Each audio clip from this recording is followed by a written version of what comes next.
हर साल हजारों गेम्स आते हैं, बट आज की वीडियो में मैं और ऋषभ आपको 2022 के 10 बेस्ट गेम्स बताएंगे। ये लिस्ट बेस्ड है international show the game awards की जजमेंट पे, एंड जिस गेम को सबसे ज्यादा नॉमिनेशंस मिले हैं वो बेस्ट गेम का हकदार है।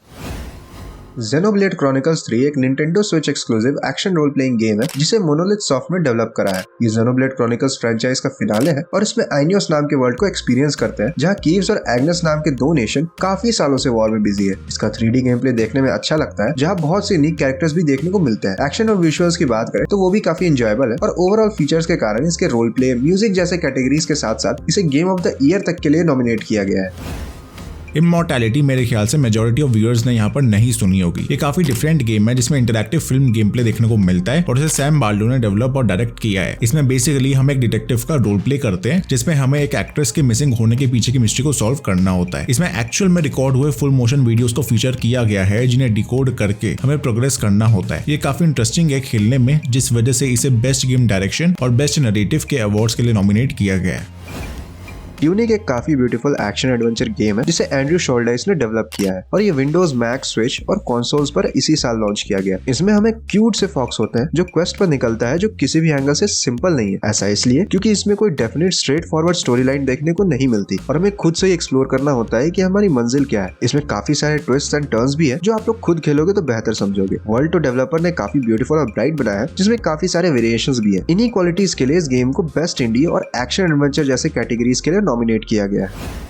सीफू एक intense close combat action game है जिसे स्लो क्लैप ने डेवलप किया है और ये मॉडर्न डे चाइना में सेट है। इसकी स्टोरी लाइन में हमारे प्रोटैगनिस्ट के फादर की डेथ हो जाती है एंड उसके रिस्पॉन्सिबल लोगों से बदला लेने के लिए वो अलग अलग लोकेशन पे जाता है और फाइट करता है। इस गेम की सबसे यूनिक बात ये है कि इसमें लाइफ खत्म होने पर हम मरते नहीं है, बल्कि कुछ सेकंड्स में ही वापस जिंदा हो जाते हैं, बट हमारी एज कुछ साल बढ़ जाती है। शुरुआत हम 20 से करते हैं और बस 70 तक जा सकते हैं, क्योंकि हर बार मरने पर हम बूढ़े होते जाएंगे और अच्छे से फाइट नहीं कर पाएंगे, और 70 के बाद मरने पर ना हमारा गेम पूरा शुरू से शुरू हो जाता है। इसलिए हमें क्विकली रिवाइव होने वाले फीचर को फॉर ग्रांटेड नहीं लेना चाहिए और संभाल कर ही खेलना चाहिए। इसके ग्राफिक्स काफी अच्छे और कॉम्बैट मूव्स और सीन्स को इस्तेमाल करते हुए देखकर ऐसा लगता है कि मानो कोई हॉलीवुड की मूवी देख रहे हो। इसी वजह से इसे बेस्ट एक्शन और फाइटिंग गेम अवार्ड्स के लिए नॉमिनेट किया गया है।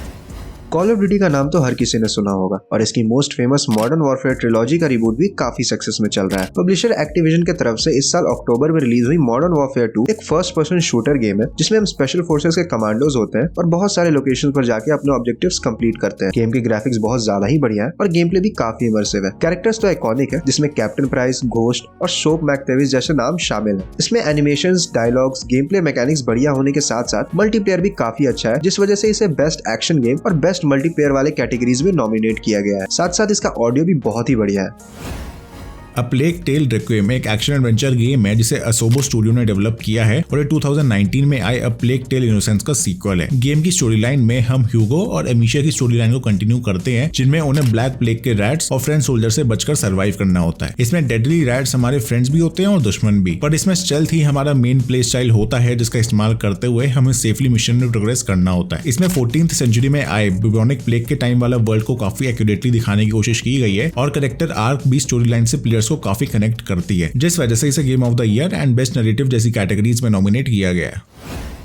ये गेम इस साल की one of the most unique entries में से एक थी। इसे इंडी डेवलपर ब्लू 12 स्टूडियो ने डेवलप करा है और पब्लिश किया है अन्नपूर्णा इंटरैक्टिव ने। इस गेम में हम एक कैट को कंट्रोल करते हैं जो अपने फ्रेंड से बिछड़ के अंडरग्राउंड सिटी में फंस जाता है और इस सिटी में सरप्राइजिंगली कोई ह्यूमन नहीं बल्कि रोबोट्स राज करते हैं, जो एक समय पर अंडरग्राउंड शहर में रहने वाले ह्यूमंस के सर्वेंट हुआ करते थे। हमारा कैट अपने AI ड्रोन के साथ अंडरग्राउंड सिटी से सरफेस तक जाने की कोशिश करता है, जिसमें उसे कुछ रोबोट फ्रेंड्स की भी हेल्प मिलती है। कम बजट और छोटी टीम के बनाने के बावजूद ये काफी अच्छा गेम प्ले एक्सपीरियंस देता है, जहाँ एनवायरनमेंट भी काफी प्यारा लगता है और इन्हीं वजह से इसे game of the year, best indie game, best art direction जैसे कैटेगरीज के लिए नॉमिनेट किया गया है।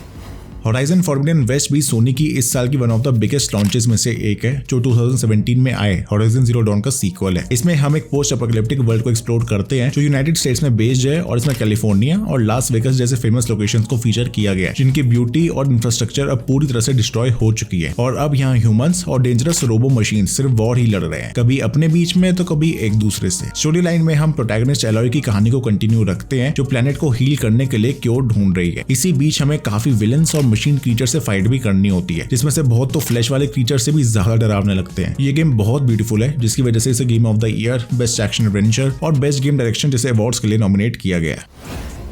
एल्डन रिंग बैंडाई नामको का एक्शन रोल प्ले गेम है जिसे ओपन वर्ल्ड में सेट किया गया है। शुरुआत में हम काफी सारे कैरेक्टर क्लासेस में से एक सेलेक्ट करते हैं और हर एक क्लास का अपना डेडिकेटेड एट्रीब्यूट, कैपेबिलिटी और इक्विपमेंट सेट होता है। स्टोरी की बात करें तो इसमें हमें एल्डन लॉर्ड बनने के लिए एल्डन रिंग को वापस रिवाइव करना होता है, जिसके लिए बहुत से डेमीगॉड से भी फाइट करना पड़ता है और उनके पास रिंग के ही ब्रोकन पार्ट से मिली हुई यूनिक पावर्स है। गेम का एनवायरनमेंट डार्क है जो इसके गेम प्ले को भी सूट करता है। गेम ऑफ द ईयर में नॉमिनेट होते हुए इसे बेस्ट रोल प्लेइंग, नैरेटिव और स्कोर के लिए नॉमिनेट किया गया है।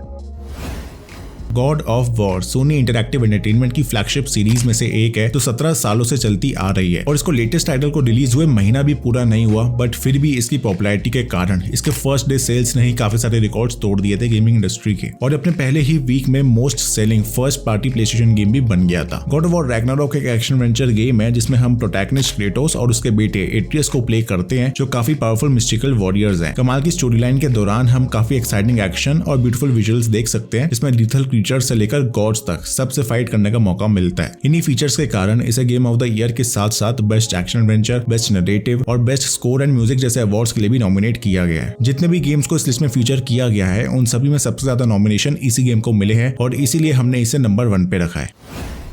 तो अब बताओ कि कमेंट्स में किसे ज्यादा से ज्यादा अवार्ड्स और specially game of the year मिलना चाहिए। 8 दिसंबर को रिजल्ट्स के बाद हम अपडेटेड वीडियो बनाएंगे कि बेस्ट गेम्स कौन से रहे। आप भी गेम ऑफ द ईयर के लिए वोट कर लो डिस्क्रिप्शन के लिंक से। उसके अलावा अगर आपको गॉड ऑफ वॉर रैग्नारोक के ईस्टर एग्स जानने हैं तो लेफ्ट वीडियो देखो या 10 रिचेस्ट गेमर्स जानने के लिए राइट वीडियो देखो। ये वीडियो अच्छी लगी तो लाइक कर दो, गेम्स को सब इंडिया चैनल को सब्सक्राइब कर दो। ऐसी गेमिंग कंटेंट देखने के लिए मिलूंगा मैं आपसे अगली वीडियो में, तब तक के लिए टाटा बाय बाय।